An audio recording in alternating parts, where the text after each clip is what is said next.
کراچی میں ہمارے شیوخ میں ایک شیخ گزرے ہیں ماضی قریب، یہ وظیفہ ہم نے ان سے سنا تھا۔ ہمارے شیخ فرماتے ہیں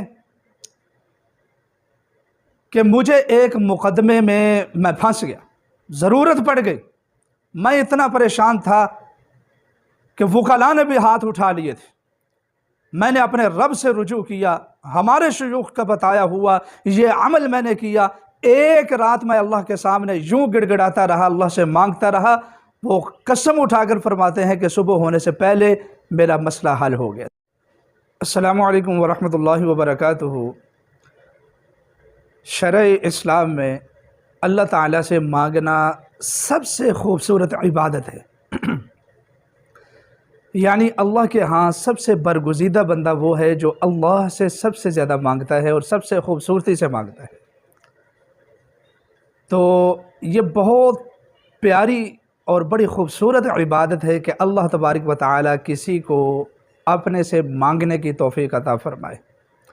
بلکہ اللہ حکیم قرآن مجید میں ارشاد فرماتے ہیں وَقَالَ رَبُّكُمُ ادْعُونِي أَسْتَجِبْ لَكُمْ إِنَّ الَّذِينَ يَسْتَكْبِرُونَ عَنْ عِبَادَتِي سَيَدْخُلُونَ جَهَنَّمَ دَاخِرِينَ۔ وَقَالَ رَبُّكُمْ، تمہارا رب یہ کہتا ہے ادْعُونِي أَسْتَجِبْ لَكُمْ، مجھ سے مانگو میں تمہاری پکار کو قبول کروں گا، تمہاری دعا کو منظور کروں گا۔ اور فرمایا ان الذین یستکبرون عن عبادتی سیدخلون جہنم داخرین، بلکہ اللہ تعالیٰ سے جو لوگ مانگتے نہیں ہیں اور اکڑتے ہیں، تکبر کرتے ہیں، شرم محسوس کرتے ہیں، عار محسوس کرتے ہیں، اللہ تبارک و تعالیٰ ان لوگوں کو جہنم میں داخل فرمائے گا۔ یعنی کتنی خوبصورت بات ہے کہ دنیا والوں سے مانگو وہ ناراض ہوتے ہیں، اور اللہ سے جتنا مانگو وہ اسی قدر خوش ہوتا ہے اور اسی قدر عطا فرماتا ہے۔ لیکن مسئلہ یہ ہے کہ ہم صحیح طریقے سے اس سے مانگتے نہیں ہیں، ہم اس کی رحمت سے، اس کی عطا سے مایوس رہتے ہیں۔ ہمیں یہ ہوتا ہے کہ پتہ نہیں ہماری دعا منظور بھی ہوگی، ہمارا ذکر قبول بھی ہوگا، ہمارا وظیفہ منظور بھی ہوگا یا نہیں ہوگا، تو جس کی وجہ سے اس عقیدے اور ایمان کی کمزوری کی وجہ سے ہم بہت پیچھے رہ جاتے ہیں، اور ہمیں یہ ہوتا ہے کہ ہم بس یوں مانگیں اور یوں ہمیں مل جائے۔ یقین جانیے ہم اس قابل نہیں ہیں۔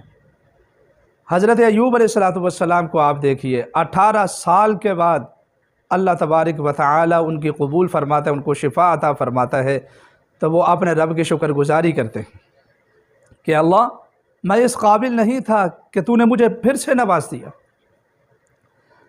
حضور نبی رحمت صلی اللہ علیہ وسلم، اپنے پیارے آقا کو دیکھیے آپ، پوری کائنات میں اتنی خوبصورتی سے اللہ سے مانگنے والا، اللہ کے سامنے گڑ گڑانے والا، اللہ کو پکارنے والا آج تک اس زمین نے نہیں دیکھا۔ اللہ کے رسول سے بڑھ کر، ہمارے پیارے آخری نبی حضرت محمد الرسول اللہ صلی اللہ علیہ وسلم سے بڑھ کر آج تک اس زمین نے اتنا خوبصورت عبادت گزار نہیں دیکھا۔ ساری ساری رات عبادت میں رہتے ہیں، سجدے میں رہتے ہیں، اللہ کا قرآن نازل ہوتا ہے، حضرت جبریل اترتے ہیں یا ایھا المزمل یا ایھا المدثر۔ اب اللہ کی رحمت کو بھی حیا آتی ہے، آپ اپنا سر مبارک اٹھائیں، کیا چاہیے آپ؟ جانتے ہیں آپ کہ اللہ کے رسول صلی اللہ علیہ وسلم اتنی عبادت کرنے کے بعد، اتنا مانگنے کے بعد، اتنا گڑ گڑانے کے بعد آخر میں کیا کہتے ہیں کہ اللہ مجھے معاف فرما دے، میں تیری پکار کا حق ادا نہ کر سکا، تجھ سے مانگنے کا حق میں بھی ادا نہ کر سکا، تیری عبادت اور تیرے ذکر کا حق میں بھی ادا نہ کر سکا۔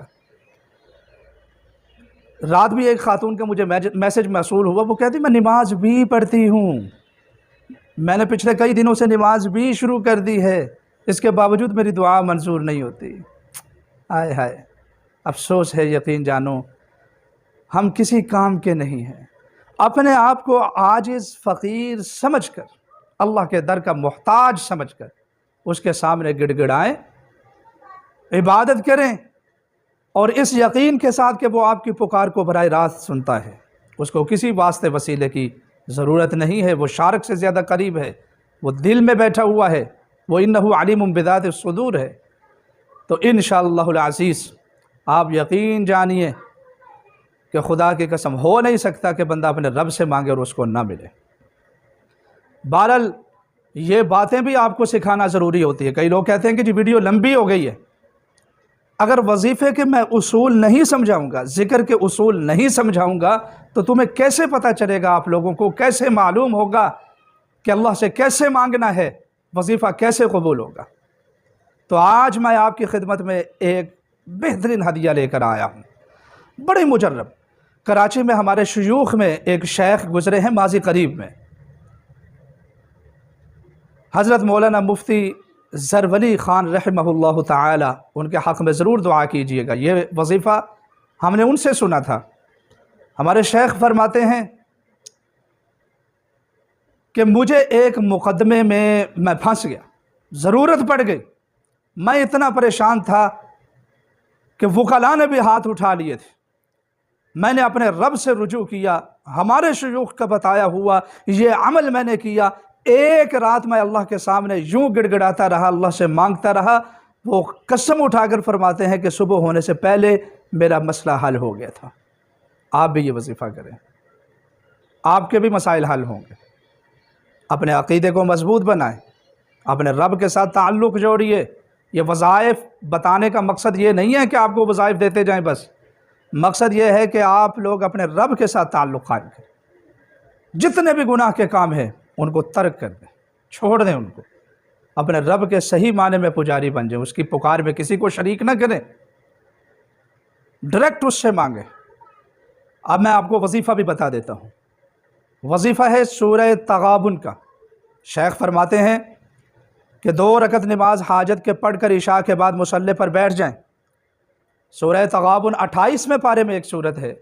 شیخ فرماتے ہیں کہ آپ وہ سورت پڑھنی شروع کر دیں، 1 بار 2 بار 3 بار 4 بار 5 بار 6 بار 41 مرتبہ پڑھیں، اللہ سے مانگیں، مجرب ہے۔ انشاءاللہ العزیز آپ کو ملے گا اس وظیفے سے۔ کوئی بھی پہاڑ سے بڑی بھی اگر مشکل ہے، جس مشکل نے آپ کو زمین کے اندر دھنسانے والا کیا ہوا ہے، بہت بڑے قرضے ہیں، کسی دن مانگے تو صحیح اللہ سے، کسی دن لنک قائم تو کریں پورے عقیدے عزم اور یقین کے ساتھ اپنے رب کریم کے ساتھ، پھر آپ کو پتہ چلے گا کہ اس کی عطا کتنی زیادہ ہے، اس کی بخشش کتنی زیادہ ہے۔ تو اس وظیفے کو نوٹ فرمائیں، اور اس کی اجازت کے لیے ضروری ہے کہ ہمارے شیخ کے لیے دعا کریں، میرے لیے، میرے اساتذہ کے لیے، میرے والدین کے لیے دعا کریں، اور کومنٹس میں سبحان اللہ بھی لکھیں۔ اپنے مزید مسائل کے لیے ہمیں کومنٹ کر سکتے ہیں۔ ویڈیو کو زیادہ سے زیادہ شیئر کریں، لائک کریں۔